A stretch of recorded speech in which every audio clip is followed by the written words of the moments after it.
The sequence that we did today is called Crazy Eights, and essentially it's going between Eka Pada Koundinyasana B, Eka 1 Pada Foot Kundi Sage Pose B variation, into Astavakrasana, a variation of 8-pointed pose. That's why they're called Crazy Eights. And so I'll walk us through kind of what I like to call the dress rehearsal. So there's two, I feel like there's 3 variations, 3 kramas. We did them today, but I'm just going to do them back to back to kind of show you. Especially if you have any wrist and shoulder stuff, if you do, or those of us who are teachers do, then you can do all of this without, this is the first variation you would take, which would have no weight in the wrists and shoulders, or very minimal weight. So I'm in lizard pose.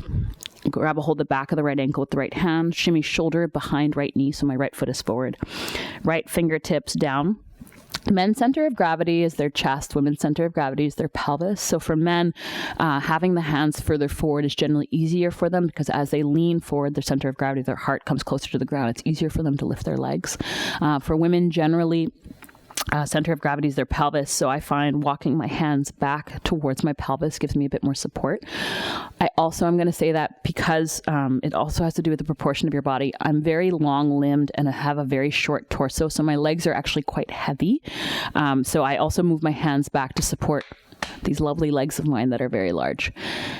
I also want to say that the whole sequence, like going into it from each arm balance, is going to be a lot harder if you have shorter arms and a long torso. So I'll say that. I have a short torso and long arms, so it's a bit easier to get my leg through because of the length of the arms.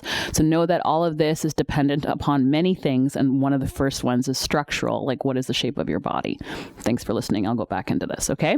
So just have patience with all things and also accept who and what you are, right? Especially if it's a physical thing.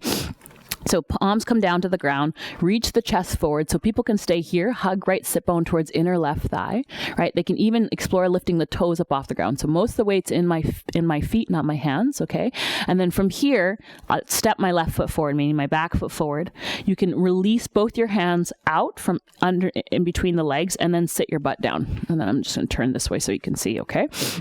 Now from here, left knee out towards the left, right foot lifts up, hold on to right ankle with left hand, so opposite foot, opposite hand, shoulder in front of knee, palm comes down to the ground, heel comes towards thigh, and if bringing the right hand down to the ground is not accessible, because again, depending upon how tight your shoulders are, the length of your arms versus your torso, then just hold on to your right ankle with your right hand, bring your left hand to the ground, lift the chest, right? And so this is compass pose, and this might be enough. Or if they can bring their hands down to the ground, if you can bring your hands down to the ground, both of them, then you'll straighten your left leg out in front, lift your left heel up, cross the ankles, hug left knee to right shoulder, and straighten the legs up towards the sky. And they don't have to straighten all the way, okay? Then release, okay? So that one is a great alternative if anybody's got wrist and shoulder stuff, or they have a hard time lifting their butt up off the ground. They can still create all the shapes without having their butt up off the ground, yeah? Okay, next one is to do the arm balances without the transition, okay? And I'll do it with my left foot forward just for my own body. So left foot forward, right foot back, right knee to the ground, grab a hold of the left ankle, shimmy shoulder behind knee, palms come down to the ground, same thing. Again, I walk my fingers back, and you can also bring your hands closer in towards the midline, okay? And what I like to do is I bend my right elbow, meaning the one that's not behind the shoulder, and I'm gonna rest my ribs on top of my thigh. Rest my ribs on top of my tricep. This is not my thigh. And I'm going to lean over to the side. I find it easier to lift my back leg up off the ground. Okay? So, boom, boom, boom. I lift the chest. So before you try to lift the back leg up off the ground, you got to lift the front leg up off the ground. So left toes lift up. I'm going to straighten my left leg out to the left. Some people find it easier to not even try to straighten, but actually to have the left knee bent. I should have said this earlier, and I'll do it this way. And then bend the right elbow, right ribs rest on top of tricep, and lift the toes up off the ground. So this is a great alternative, especially for my friends who have really tight groin or hamstrings. Do with a bent knee. Then I come back down. I step my left foot forward, step my right foot forward, meaning my back foot. I sit my butt down. Okay, I'm going to turn again. Shoulder behind knee, palms come down to the earth. Right leg straightens out in front. Lift your hips up. Lift your right ankle up. Right ankle on top of left ankle. Straighten the legs, bend the elbows. Boom, boom. Yeah, butt comes down. Okay, now the transition. The key is as you transition, it's easier for me to talk than talk and do. After I take Kundi B, my legs are out to the sides, I'm going to hug my knees in towards myself, right, in towards the midline, really engage the core. And as I bring my hips down, I'm going to try to bring my leg through, my back leg through, okay? Sometimes it works for me, sometimes it doesn't, and I'm definitely not wearing the right shirt is what I've realized. So bear with me, meaning I'm sliding a little bit with these pants, but we'll see how it goes, okay? So I'm going to do my right foot forward again. Shoulder behind knee, palms come down to the earth. I'm going to keep my back knee up off the ground, straighten my front leg, right? Take the arm balance. So now I bend both my knees. Bring my left knee in through as I bring my hips down. Woo! And then I'm going to cross my ankles over. Go Clara. Oh, bolster in the way. Bolster in the way. Let's try that again. Okay. Make sure your props are out to the sides, yeah?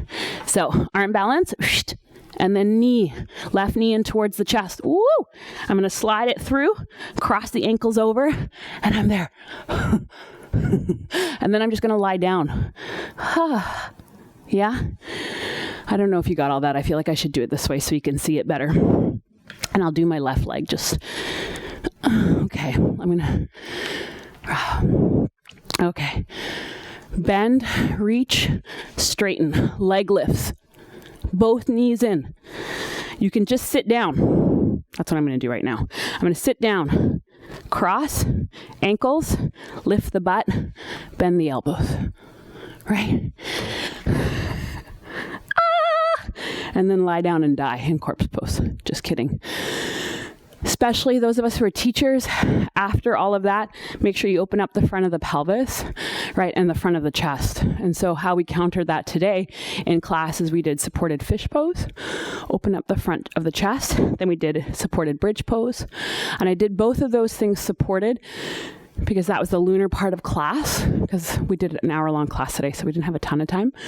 So countered it by opening up the front body, because all of that, right, Kundi as well as Astavakrasana, there's a lot of strength being called upon in the front body. So then we want to counter it by opening it up, yeah? And so I find, especially with really fiery solar parts of class, my lunar part, I do, meaning the cool down, I do less poses but hold them for longer, just to kind of reset the nervous system. I hope that was helpful. If you like that video, you'll probably like these. And if you want more videos, go to my membership site.